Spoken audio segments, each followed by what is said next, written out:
Scooter and I are going to introduce this Yamaha CD player from the 90s. I picked this up at a thrift store recently with discounts, about 11 bucks. The tray doesn't work and it has a rattle inside that makes me think there's a CD in there. So we're going to pop the lid and see what the CD is, hopefully, and find out what the problem is with the tray. Well, this is an unexpected treat.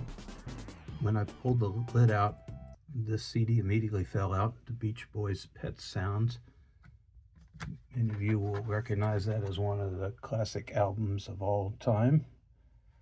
Let's see what the condition is. Not great. Looks like it maybe got scraped in the process. So at the end of the video, we'll also look at trying to play this and see how it does after cleaning it up a little bit. That might help. But let's go back to our patient here. So I can pull this out. It's not engaged at all with probably this gear.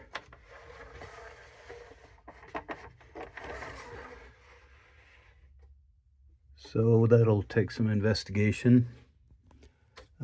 Typically these have a belt in them that decays. This is from the late 90s, so it's about 25 years old or so. And even if it doesn't make sense to repair this, I might end up making use of it for the to test the audio output section. I have a 645 Yamaha CD player from about the same period or a little earlier that has extremely good audio performance. So I'm kind of expecting this to be the same. These vintage Yamaha Carousel players are actually quite good after you fix the belt problems that they typically have. One of the features that this player lacks that would occur in any newer player, probably from 2000 or so on, is digital, optical, and coax outputs, or maybe one or the other. This is made in April of '98, so it predates that era a little bit. If you can live with analog outputs only, then you should have some good performance from this unit. So we'll probably have to take this apart further to find out what the problem is. I'm going to plug it in real quick and see what happens. The trays on these typically auto close when you turn on the power. So I just plugged it in. I'll keep my hands out of it and then turn it on. Okay, so the motor's running, nothing's happening. Maybe the motor will shut off when I push it in manually.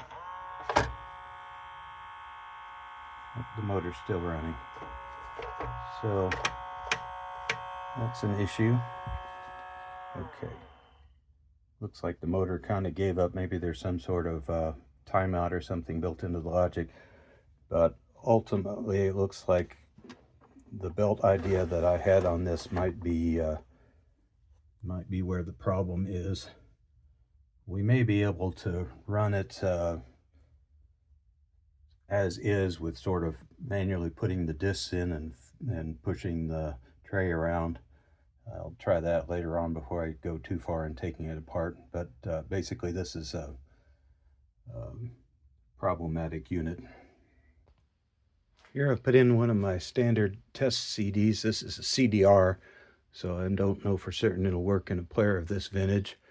I put it in slot 1, so we'll dial that up.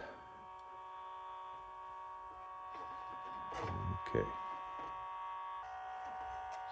So it appears that the unit isn't sensing that the tray is closed, even though it essentially is.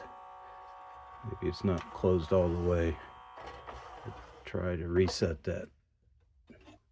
I was hoping this would work at least enough to play a CD that I sort of placed in manually like this, but not so.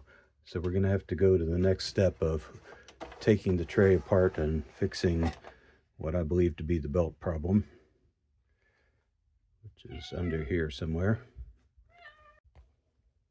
Appears like I can just take out this one screw and then pull the thing out. Or in other words, this one screw is kind of blocking it from coming all the way out, which is the design intent, I'm sure. Turns out it wasn't just the screw on the other side, but I had to lift this up a little bit to get it to clear something. Now we can just slide that right out. So it's kind of hard to see, but under here, this appears to be the motor. Just got a little flap here. I'll unscrew that next. But anyway, here's a pulley, and there's no belt there. So that's probably our culprit. So I took the screw out, lift this up. Okay, there definitely is a belt missing right there.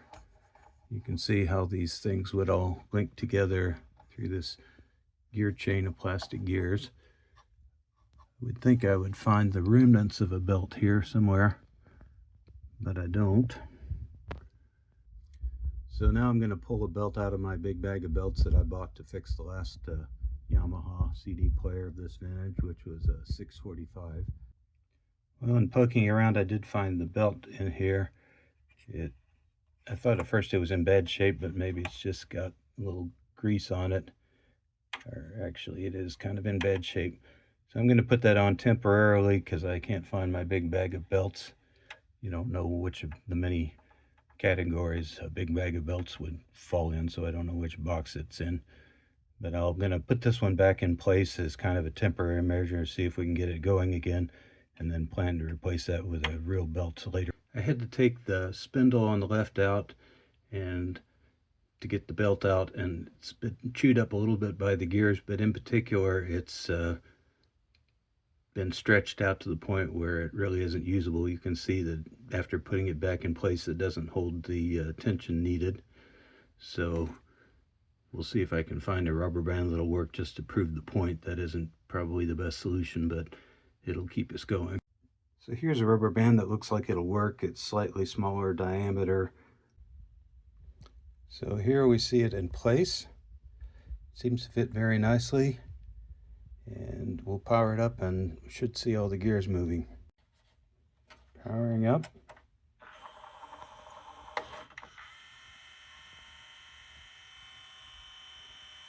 That seems to work just fine. Still isn't shutting off, but I haven't got the tray in it. So we'll put that in next and see what happens.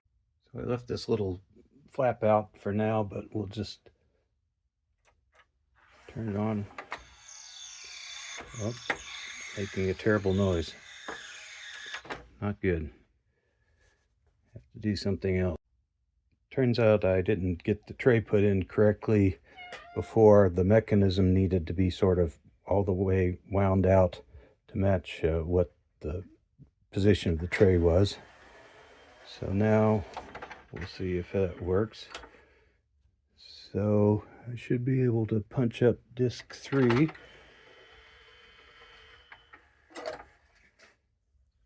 Spinning that normally, not making any horrible noises. Should hear a test tone. All is well. There you go. That's our test tone.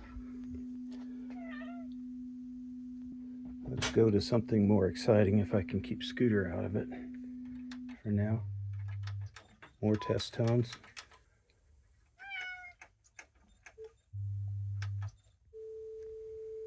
Okay, there's another test tone. You got a test tone, Scooter? Oops, stay out. Stay out. Don't shock yourself. So I'm going to call this a success. I won't show you replacing the rubber band with a real belt. I might just leave it that way for fun, or I might replace it with a real belt later. I don't honestly know that the rubber band is a bad solution. It might be fine. Now that I've got the CD player working, we're going to look at this free prize that came inside. Pet Sounds by the Beach Boys. You can see it's kind of scuffed up. I'm going to just go ahead and clean it using standard record cleaner solution. And then we'll see how it does in this player. Here's a shot of the CD after cleaning. It's probably hard to tell on the video, but basically all the worst looking stuff came off with cleaner, and there's just some sort of basic scratches. Honestly, this looks a lot better than ones that I've gotten from my local library, so I'm guessing it's going to play really well. I'm going to drop.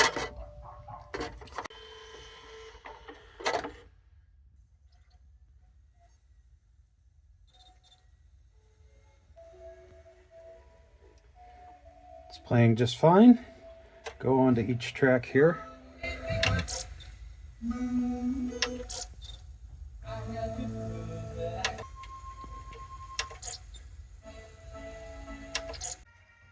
This ends our video on this Yamaha CDC-565 Carousel CD player from the late 90s. Came with this free vintage CD, Beach Boys Pet Sounds in mono. So I hope you enjoyed the video. If so, please remember to like and subscribe. Ring that notification bell. Thanks for watching, and bye-bye.